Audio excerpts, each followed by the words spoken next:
আপনি তো সবই জানেন ভাই, সারাদিন কাম কাজে ব্যস্ত থাকি। ভোরে উঠি, বেলা হলে মাঠে আসি, সন্ধ্যায় গরুর ঘাস কেটে বাড়িতে যাই। তাই নামাজ পড়ার সময় পাই না।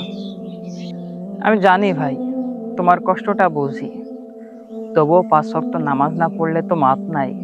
নামাজ না পড়লে শুধু পরকালেই শাস্তি নয়, নামাজ না পড়লে ইহকাল জীবনও বরকতশূন্য হয়ে যায়। আব্দুল্লাহ ইবনে ওমর রাদিয়াল্লাহু তাআলা আনহু বলেন, রাসূলুল্লাহ সাল্লাল্লাহু আলাইহি ওয়াসাল্লাম বলেছেন, যে ব্যক্তি আসরের নামাজ কাজা করে, তার পরিবার পরিজন ও ধন সম্পদ সবই যেন ধ্বংস হয়ে গেল।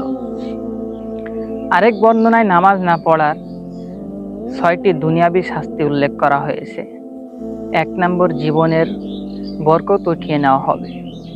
2 নম্বর, চেহারা থেকে নূর উঠিয়ে নেওয়া হবে। 3 নম্বর, ভালো কাজ করলে তার সুফল ভোগ করতে পারবে না। 4 নম্বর, দোয়া করলে আল্লাহ কবুল করবেন না।